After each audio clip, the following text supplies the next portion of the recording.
My name is Isabella Edwards, and I'm 38 years old. Have you ever been called a failure by your own parent?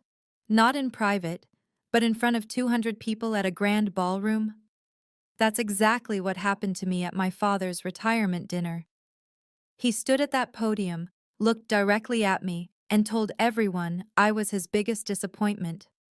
Not because I'd done something wrong, but because at 38, I was unmarried and childless. My MBA from Wharton? Meaningless. My tech company with 200 employees? A waste of time. But what happened next changed not just that evening, but the entire power dynamic of our family forever. Before I share how one unexpected ally turned everything around, please take a moment to like and subscribe, but only if you genuinely enjoy stories about standing up for yourself with dignity. I'd love to know where you're watching from and what time it is there. Drop a comment below. It's always fascinating to see how far these stories travel. It all started 3 weeks ago when I received the invitation. The invitation arrived in a cream-colored envelope, hand-delivered by courier to my office. My father never did anything halfway. The gold-embossed lettering announced his retirement celebration at the Peninsula Hotel's grand ballroom. 200 guests. Black tie mandatory. I called him that afternoon. Congratulations on your retirement, Dad. Isabella, make sure you're there. Front table. It's important.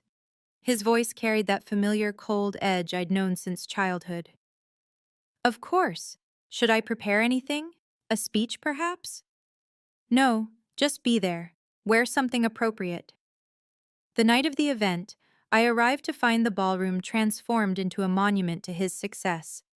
Crystal chandeliers cast golden light over tables dressed in ivory linens. A string quartet played softly in the corner. The guest list read like a Fortune 500 directory. CEOs, board members, venture capitalists. My mother intercepted me near the entrance, her fingers nervously adjusting her pearl necklace. Isabella, darling. She kissed my cheek, then whispered, Your father has something planned. What do you mean? She glanced toward the head table where my father stood surrounded by admirers. Just be prepared. He's been talking about legacy all week. I found my place card at the main table, right between my younger brother Marcus and my father's seat. The placement felt deliberate, calculated. Marcus was already there, his third whiskey in hand, wearing that smug expression I'd learned to ignore over the years. Sister, he nodded. Ready for the show? What show? He just smiled and took another sip. As guests filled the room, that familiar knot formed in my stomach, the same one I'd felt at every family gathering since I'd started my company 5 years ago. Something was coming. I just didn't know what. The evening began with the usual corporate pleasantries. My father worked the room like the seasoned executive he was. 65 years of commanding boardrooms, evident in every handshake. When he introduced our family to his colleagues, a pattern emerged that made my skin prickle. This is my son Marcus, he'd say, his hand firm on Marcus's shoulder. The future of Edwards Industries. He's been instrumental in our recent expansions. Marcus would puff up, shaking hands with unearned confidence. The truth? He managed a single regional division that barely broke even. But tonight, he was royalty. And this is my wife Sarah, my father would continue, the backbone of our family. Then his eyes would skip over me entirely, moving to the next introduction. When pressed by guests who knew of me, he'd add, Oh, and Isabella. She runs a small tech startup. Small. The word stung every time. My company employed 200 people across 3 offices. We'd just closed a Series B funding round at a valuation that would make Marcus's division look like a lemonade stand. But to my father, we were small. Mrs. Chen, wife of a prominent investor, cornered me during cocktails. Isabella, dear, still not married? You're not getting any younger. My daughter Jennifer just had her 3rd baby. She managed to balance everything, VP at Morgan Stanley, and a beautiful family. That's wonderful for Jennifer, I replied, my smile practiced. Your father must worry, she continued. Who will carry on the family name? Marcus is divorced again, isn't he? Interesting how everyone seemed to forget that detail. Marcus, twice divorced with 2 children he saw once a month, was still the golden child. Me? The disappointment who chose spreadsheets over diapers. The dinner bell chimed and we took our seats. My father rose, tapping his champagne glass. The room fell silent. Before we begin dinner, my father announced, I want to share what this evening means to me. I forced myself to sit straighter, maintaining the composed exterior I'd perfected in countless board meetings. Inside, frustration simmered. Just last week, I'd signed a contract with a Fortune 500 company that would triple our revenue. My father's response when I'd called to share the news? That's nice, dear. When will you have time for a personal life now? He'd never visited my office, not once in 5 years. Never asked about our products, our innovations, or the AI technology that had tech journals calling us the next unicorn. But he could recite every detail of Marcus's mediocre quarterly reports. Family, my father continued from the podium, is the true measure of success. Money comes and goes, companies rise and fall, but family, legacy, that's eternal. Several guests nodded approvingly. I caught my mother's eye. She looked away quickly. I built Edwards Industries from nothing, he said, his voice carrying that commanding tone I'd heard my whole life. 40 years of sacrifice, and for what? To pass on not just wealth, but values, the right values. Marcus smirked beside me, already knowing where this was headed. He'd been unusually confident all week, dropping hints about big changes coming. My phone buzzed with a text from my CFO. Congratulations again on the Morrison deal. You're trending on TechCrunch. The Morrison deal. 6 months of negotiations with Morrison Group, one of the largest private equity firms in the country. We'd closed it yesterday, but I'd kept it quiet, planning to announce Monday. My moment of triumph, overshadowed once again by my father's theater. Tonight, my father said, his eyes finding mine, I want to talk about disappointments and victories. The room held its breath. So did I. My father's pause stretched deliberately, letting anticipation build. I knew this tactic. He'd used it in hostile takeovers, making opponents squirm in silence. Now I was the opponent. Success without succession is failure, he declared. What good is building an empire if there's no one worthy to inherit it? The implications hung heavy. If I stayed silent through whatever was coming, the damage would ripple far beyond this room. Several of my employees were here as guests of other executives. My CFO sat 3 tables away with her husband, a Goldman Sachs partner. 2 of my board advisors were somewhere in this crowd. My professional reputation, carefully built over 15 years, could crumble in minutes.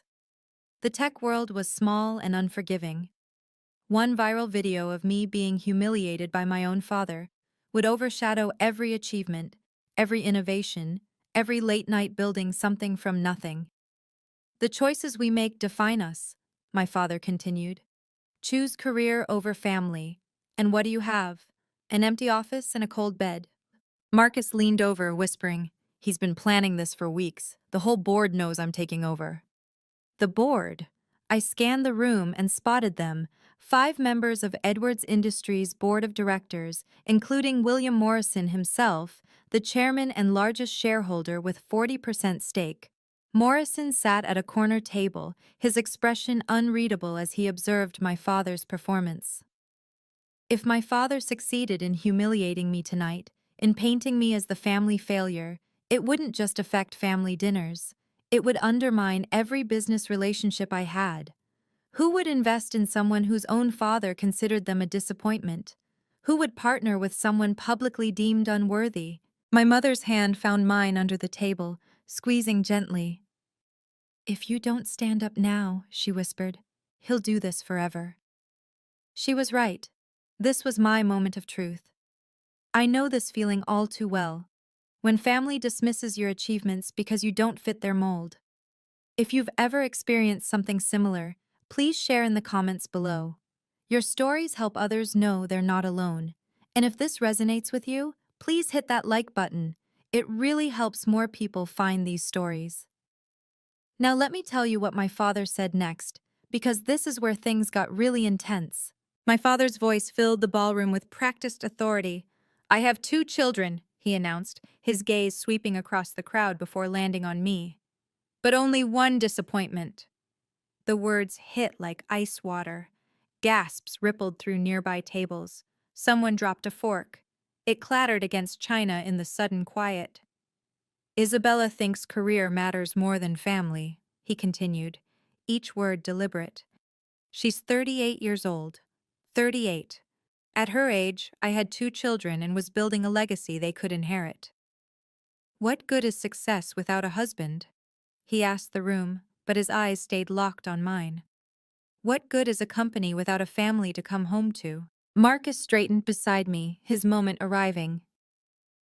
"While Isabella chases her little startup dreams," my father said, gesturing toward Marcus, "my son has given me 2 beautiful grandchildren.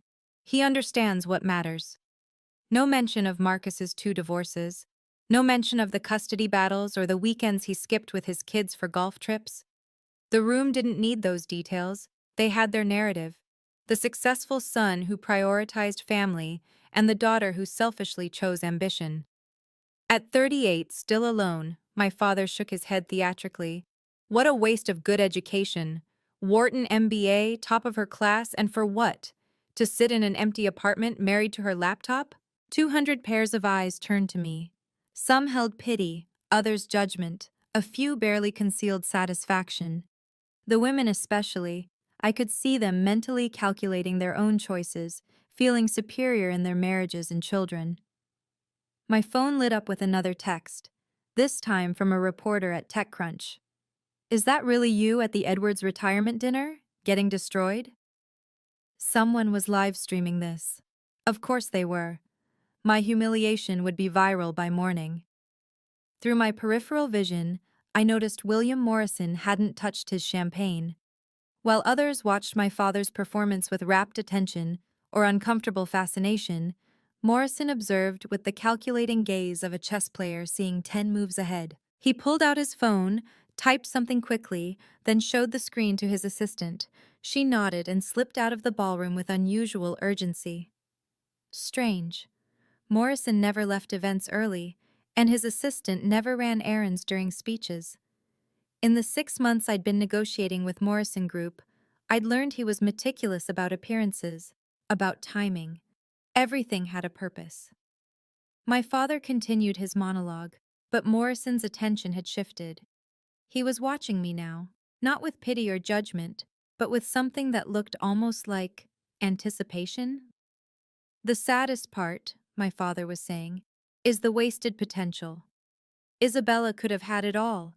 Instead, she chose to have nothing that matters." Morrison's lips moved slightly, as if counting down. His assistant reappeared at the ballroom entrance, carrying a leather portfolio. She didn't return to their table but positioned herself by the main doors, waiting. I remembered our last meeting 6 months ago. Morrison had asked unusual questions, not just about my company's technology, but about my relationship with my father, about Edwards Industries, about family dynamics. I'd thought he was making small talk. Now, watching him check his watch with deliberate precision, I wondered if there'd been more to it. "Some people," my father said, his voice carrying a note of false sorrow, "are simply incapable of understanding what really matters in life." Morrison stood up. The movement was subtle, but in a room hanging on my father's every word, it drew attention. He didn't head for the exit, though. He stood there, at his table, waiting for something. Or someone. My phone buzzed with a text from an unknown number. "Don't leave yet. Trust me. W.M." William Morrison, the chairman of my father's board, was texting me during my public humiliation. My fingers trembled slightly as I deleted the message, but not from embarrassment. Something was happening here, something beyond my father's cruel theater. 6 months ago, Morrison had approached me at a tech conference. Not about investing in my company, that came later, but with questions about Edwards Industries' 5-year plan, about succession, about whether I'd ever considered a role in my father's company. Never, I'd told him flatly. My father would never allow it. What if he had no choice? Morrison had asked.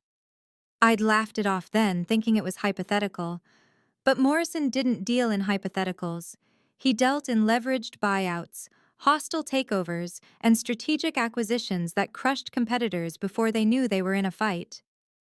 I'm announcing tonight, my father's voice cut through my memories, that Marcus will be taking over as CEO of Edwards Industries when I step down next month. Applause scattered through the room, lukewarm and obligatory. Several board members exchanged glances. Morrison remained standing, his presence now impossible to ignore. As for Isabella, my father continued, perhaps she could work under her brother, learn what real leadership looks like. Maybe Marcus can teach her about priorities. The insult was so blatant, so calculated, that even some of his supporters shifted uncomfortably. Working under Marcus? The brother who'd failed the bar exam twice and only had a job because of nepotism? Morrison's assistant had moved closer, the leather portfolio clutched against her chest. Whatever was in there was important enough to retrieve during the biggest social event of the year. Stay strong, another text appeared. The truth has a way of surfacing. The truth about what? Marcus has proven himself, my father declared, gesturing grandly toward my brother. He understands that a real man, a real leader, puts family first. That's why I'm confident leaving my legacy in his hands. Marcus stood, basking in manufactured glory. Thank you, Father. I won't let you down. He turned to the crowd. Edwards Industries will continue to thrive under traditional values and proven leadership. Traditional values, code for keeping women in their place. A real woman would have prioritized family, my father said, his eyes finding mine again. Instead, Isabella plays with computers while her biological clock ticks away. What kind of example is that? Someone at a nearby table whispered, "This is brutal." Another person held up their phone, definitely recording. Perhaps working under your brother will teach you humility, my father continued. Marcus can show you how to balance priorities, how to be a complete person, not just a walking spreadsheet. Marcus laughed, actually laughed. I'd be happy to mentor you, Isabella. Maybe start you in our internship program? The room collectively held its breath. The insult was so egregious, so deliberately crafted to humiliate, that even my father's allies looked uncomfortable. A CEO with a company worth millions, reduced to an intern position under her incompetent brother? We could even arrange flexible hours, Marcus added, his voice dripping condescension. For when you finally decide to start a family, if it's not too late. That's when I noticed something interesting. 3 board members, Davidson, Chen, and Williams, weren't applauding. They were watching Morrison, who remained standing like a sentinel, his expression carved from stone. So let's raise our glasses, my father lifted his champagne, to Marcus Edwards, the future of Edwards Industries, and to Isabella, who might finally learn what matters. 200 glasses rose in awkward obligation. Mine stayed on the table. I stood slowly, deliberately, my movements controlled despite the tsunami of humiliation crashing over me. The room fell silent, waiting for my response. Tears, perhaps, or angry words that would justify my father's narrative. Instead, I smoothed my dress and looked directly at my father. Thank you for making your position clear, Father. My voice carried across the ballroom, steady and professional. Not a tremor, not a crack. 15 years in boardrooms had taught me that dignity in defeat was still dignity. I wish you all the best with your decision. I folded my napkin with precise movements, placed it beside my untouched champagne, and pushed in my chair. The click of my heels on marble was the only sound as I walked toward the exit. No rushed steps, no running away. Each stride measured, shoulders back, head high. I'd learned long ago that how you leave a room matters as much as how you enter it. Isabella, sit down, my father commanded. We're not finished. I paused at his table, meeting his gaze one final time. Yes, we are. The simplicity of it, the finality, seemed to shock him more than any angry outburst could have. His mouth opened, then closed, no words coming.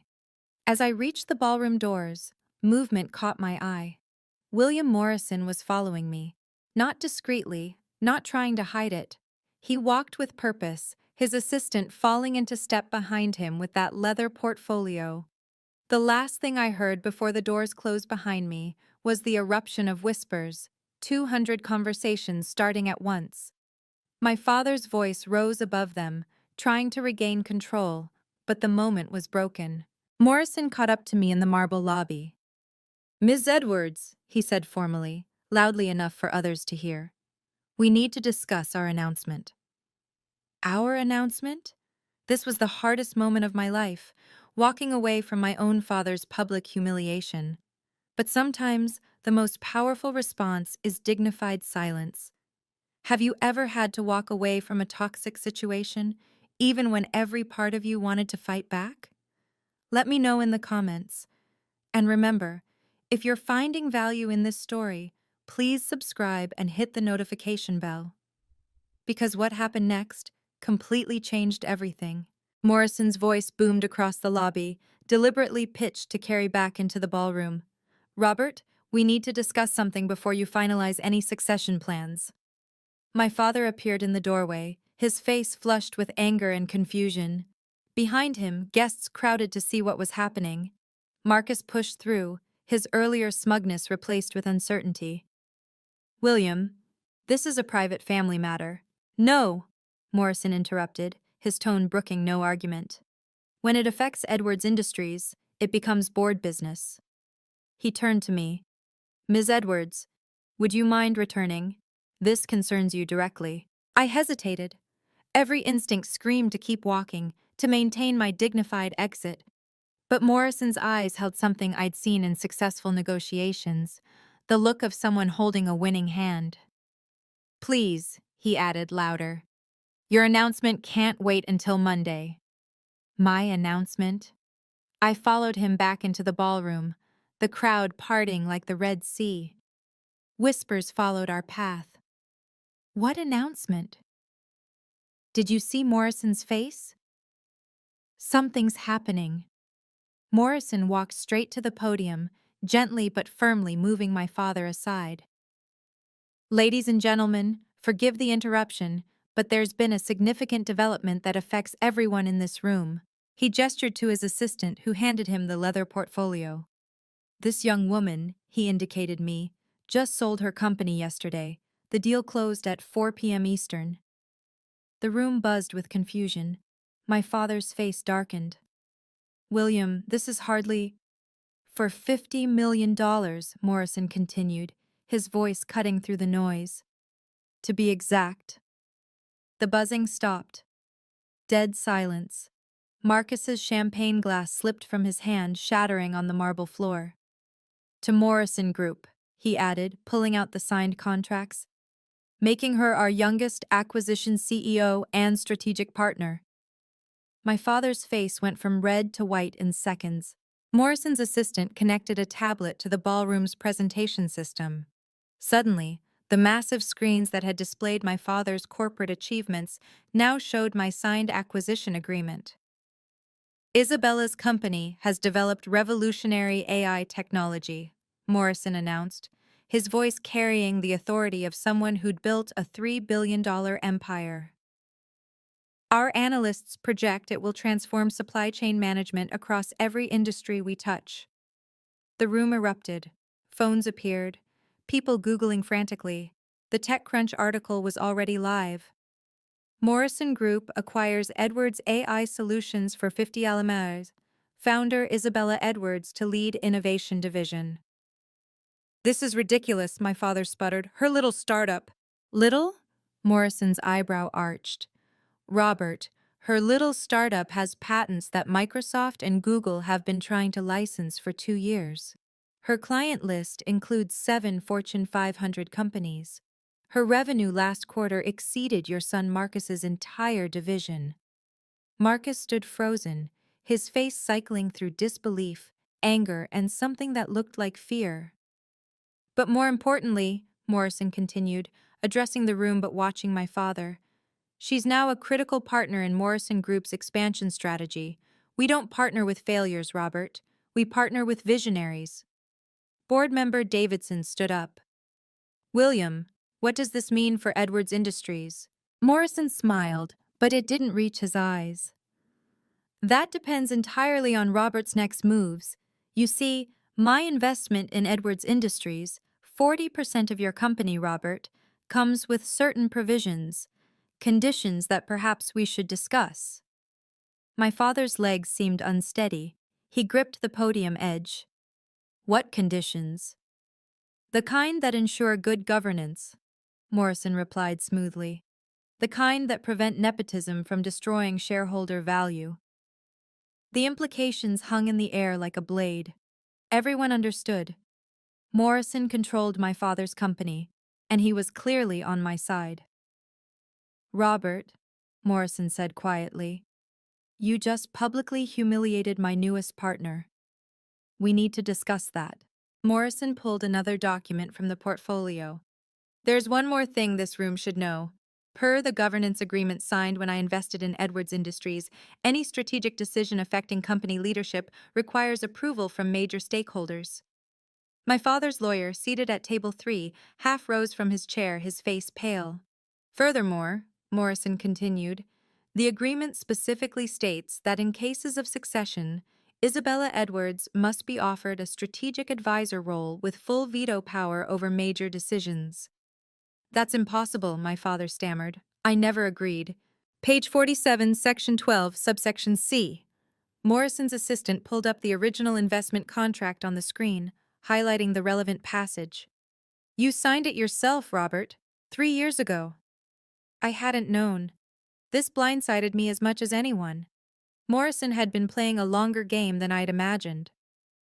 Isabella must approve all strategic decisions going forward, Morrison announced. She's now your strategic advisor, Robert. Unless, of course, you prefer I withdraw my 40% stake. The threat was clear. Without Morrison's investment, Edwards Industries would collapse. The debt ratios were too high, the expansion too aggressive. Everyone in the room who understood finance knew it. This is corporate blackmail, Marcus burst out. No, Morrison replied calmly. This is corporate governance. Your father agreed to these terms when he desperately needed capital for the Singapore expansion. He turned back to my father. You built in this provision yourself, Robert, insisting family members get priority for advisory roles. You just never imagined it would be Isabella instead of Marcus, did you? Chen and Williams, 2 other board members, stood. We support Morrison's interpretation, Chen announced. The contract is clear. My father looked around the room, searching for allies, finding none. Even his closest supporters were reassessing, recalculating, realigning. Your daughter is now essential to your company's survival, Morrison stated simply. All eyes turned to me. The woman my father had just called a disappointment now held his company's future in her hands. The irony was so perfect, so complete that someone actually laughed nervously. I stepped forward, my voice clear and steady. I'll accept the advisor role. Relief flickered across my father's face, but I wasn't finished. But with clear conditions. I pulled out my phone, opening a document I'd drafted months ago, hoping I'd never need it. Professional meetings only, with documented minutes. All interactions related to Edwards Industries will follow corporate governance standards. Isabella, my father started. Ms. Edwards, I corrected. In professional settings, we'll maintain professional boundaries. The room absorbed this. The daughter was teaching the father about boundaries, publicly, with witnesses. Marcus will report to me on all strategic initiatives, I continued. His division's performance will be reviewed quarterly, with specific KPIs that must be met to maintain his position. Marcus's face flushed deep red. You can't. I can and I will, I replied evenly. The board has made that clear. Your division has underperformed for 3 years. That ends now. Furthermore, I addressed the room, there will be no personal discussions during business hours, no comments about my marital status, my choice to have or not have children, or any other aspect of my personal life. These are the professional boundaries required for a functioning advisory relationship. Morrison nodded approvingly. Other board members murmured agreement. I'll help the company, I said, looking directly at my father. Not your ego, not your legacy. The company and its shareholders. Those are my terms. The ballroom waited. My father stood at the podium he'd commanded minutes ago, now diminished, his authority evaporated. The power dynamics hadn't just shifted, they'd completely inverted. Do you accept these terms, Mr. Edwards? My father stood frozen at the podium, his face cycling through emotions, rage, disbelief, humiliation, and finally, resignation. 200 people waited for his response, phones ready to capture whatever came next. His voice cracked. He cleared his throat, tried again. I accept your terms. The words came out strangled, forced, but they came out. In front of everyone who mattered in his world, Robert Edwards had to accept conditions from the daughter he'd just publicly humiliated. Excellent, I replied, maintaining my professional tone. My assistant will send over the formal agreement Monday morning. We'll schedule our first strategic review for next Friday, 2 p.m. Yes, he managed. Then, as if the words were pulled from him, Strategic Advisor Edwards. The title on his lips, my title, my name, my position of power over him, resonated through the ballroom. Cameras captured it all. The business blogs would have a field day. Marcus slumped in his chair, his grand moment of triumph evaporated. He'd gone from heir apparent to subordinate in less than 10 minutes. When our eyes met, he looked away quickly, the reality of reporting to me clearly sinking in. Mr. Morrison, I addressed the chairman formally. Thank you for clarifying the governance structure. I look forward to our partnership. Morrison smiled, the first genuine warmth he'd shown all evening. The pleasure is mine, Ms. Edwards. Morrison Group is fortunate to have you. My mother approached tentatively, tears in her eyes. I embraced her briefly, professionally, mindful of the cameras still rolling. Now, I announced to the room, I believe this was meant to be a retirement celebration. Please continue enjoying your evening. I have a company to run. With that, I walked out. This time, no one called me back. This time, my father watched in silence as his disappointment of a daughter left him standing there, diminished and defeated. By the time I reached my car, my phone was exploding with notifications. The video clips were already viral. CEO Daughter Destroys Sexist Father at His Own Party had 50,000 views in 10 minutes. The comments section was brutal, for him. 3 CEOs who'd been at the dinner texted immediately with partnership proposals. Jennifer Chen, the woman my father had compared me to favorably, sent a single line. That was magnificent. Lunch Monday? My CFO called, laughing and crying simultaneously. Isabella, do you realize what just happened? We're trending worldwide. Microsoft's M&A team just called. They want to discuss strategic partnerships. The business press moved fast. Forbes had already posted, Edwards AI Solutions founder becomes strategic advisor to father's company after public showdown. The Wall Street Journal was more direct. Family drama reveals $50 Morrison acquisition.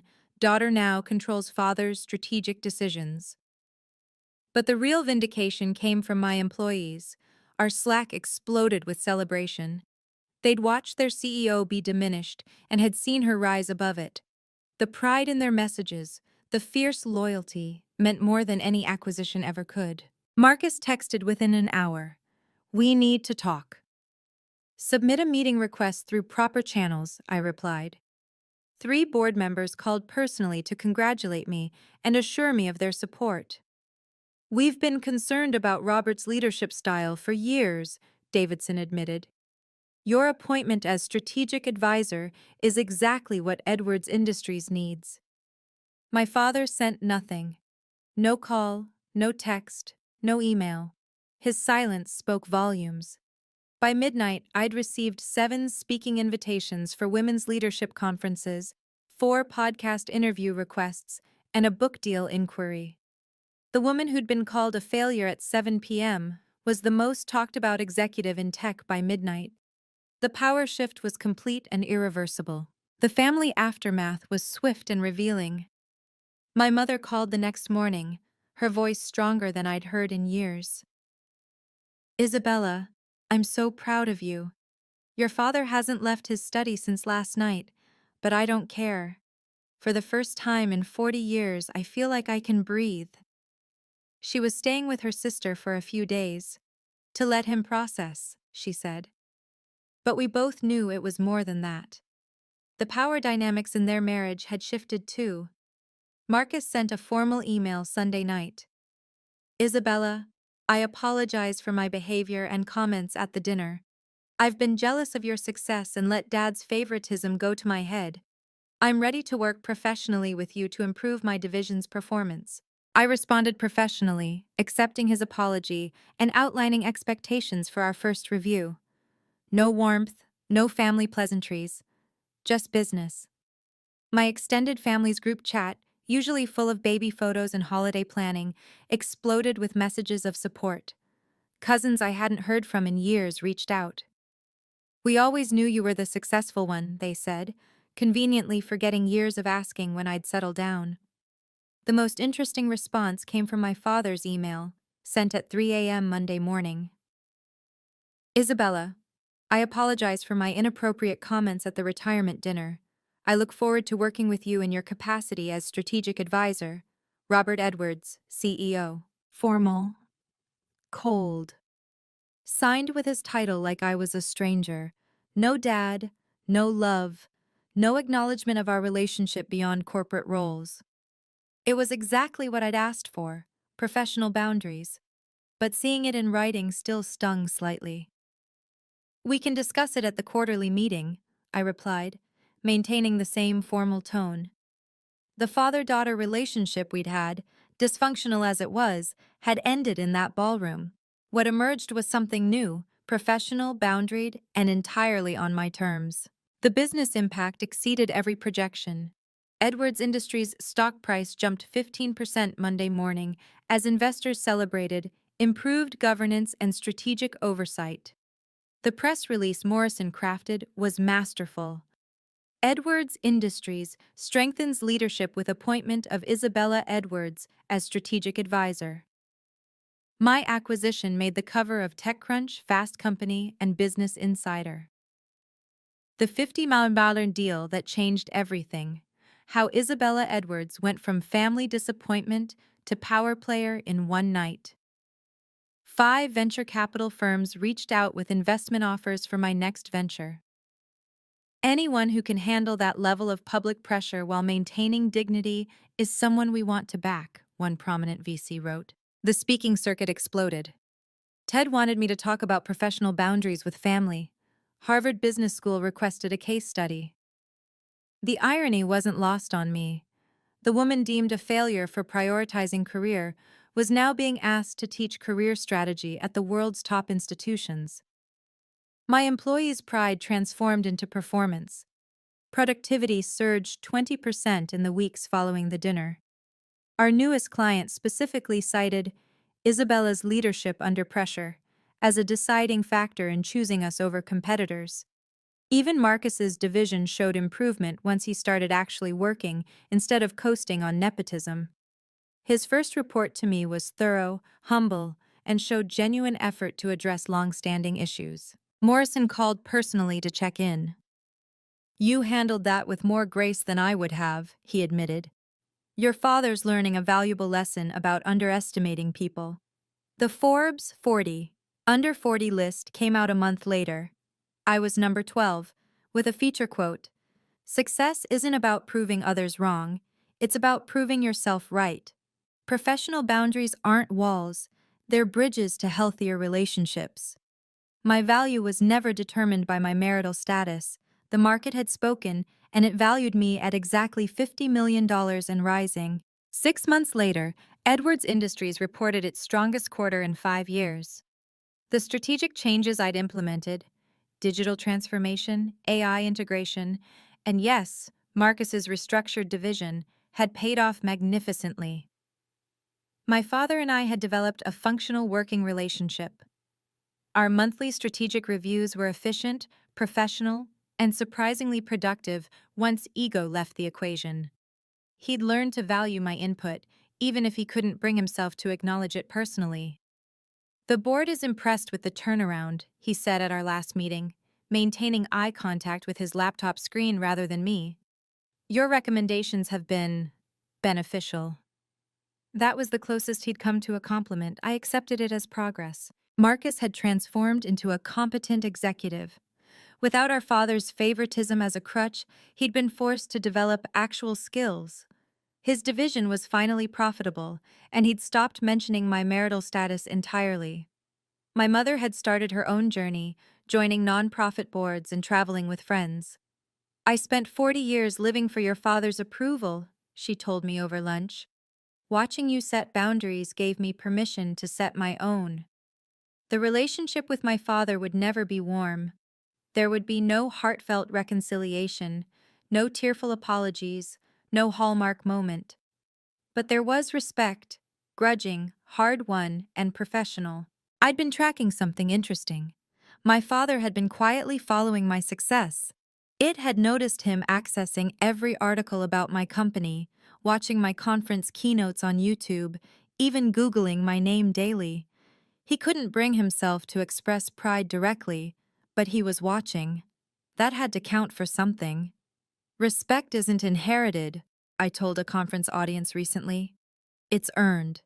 And sometimes, the people who should respect you most are the last to learn that lesson. The boundaries I'd set hadn't destroyed our relationship. They'd saved it. Success, I've learned, isn't about proving others wrong. It's about staying true to your values when everyone insists you compromise them. My father wanted me to shrink myself to fit his definition of success.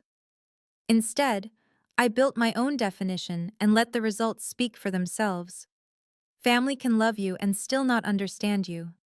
That's a painful truth I've had to accept. My father loves me in his limited way, but he may never understand why I chose the path I did. And that's okay. His understanding isn't required for my success. Professional boundaries saved our relationship. By removing the personal from our professional interactions, we found a way to coexist that didn't require me to sacrifice my dignity or him to change his fundamental beliefs. It's not perfect, but it's peaceful. I'm 39 now, still unmarried, still without children, and I've never been happier or more fulfilled. My company continues to grow. My employees respect me. My peers value my opinion. My worth was never negotiable. I just had to stop letting others bid on it.